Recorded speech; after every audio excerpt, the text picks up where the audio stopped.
ज्योतिर्लिंग के हर दर्शन हर के लिए आप लोग महादेव पधारे शंभु हैं। ये नाम से 14 पीढ़ी त्रिपुरारी मानधाता जटाधर राजा हुए हैं। शंकर शिव शंकर पुराण में शंकर उल्लेख है, शंकर जिन्होंने माँ महादेव। से ने पिता से जन्म लिया था, उनकी तपस्या से ये जय शिवलिंग बाबा प्रकट में बटेश्वर स्थापित लिंग नाथ। नहीं है। जिस प्रकार आरती श्री करते हम प्रण अक्षर के ओंकारेश्वर मध्य ओम अक्षर के ओंकारेश्वर मध्य, ज्योति। यह तीनों एका जय शिव ओंकारा।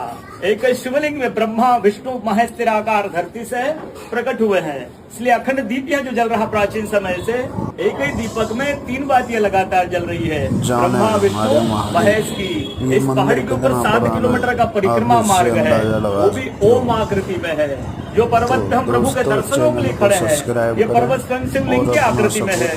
चारों तरफ नर्मदा मैया जलेरी बनकर बह रही है। पूरे 12 ज्योतिर्लिंग में शयन आरती होती है, लेकिन बाबा का विश्राम ओंकारेश्वर ज्योतिर्लिंग में है, तो उनके शयन के लिए झूला पल्ला चौपड़ पासे बिछाए जाते हैं।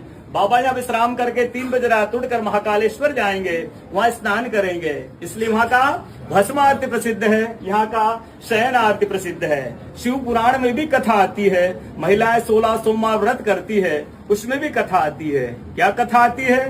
प्रतिदिन भोलेनाथ आते हैं, माँ के साथ विश्राम करके ब्रह्म मुहूर्त में उठकर चले जाते हैं। एक दिन जब भोले बाबा माँ के साथ पधारते तो माँ पुजारी से पूछती, पुजारी हमें विश्राम के लिए जा रहे हैं, चौपड़ पासे में किनकी जीत होगी? पुजारी बोलते कि आज ही भोले बाबा जीतेंगे।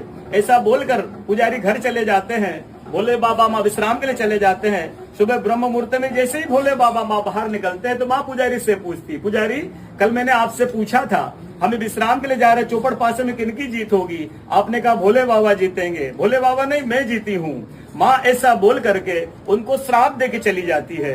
उनके तुरंत पश्चात अप्सराएं शिवलिंग पे जल चढ़ाने आती, तो अप्सराएं पुजारी से पूछती, पुजारी अस्वस्थ क्यों हो गए? आप तो ठीक थे। फिर पुजारी बताते हैं, प्रतिदिन भोले बाबा माँ के साथ विश्राम करके चले जाते थे।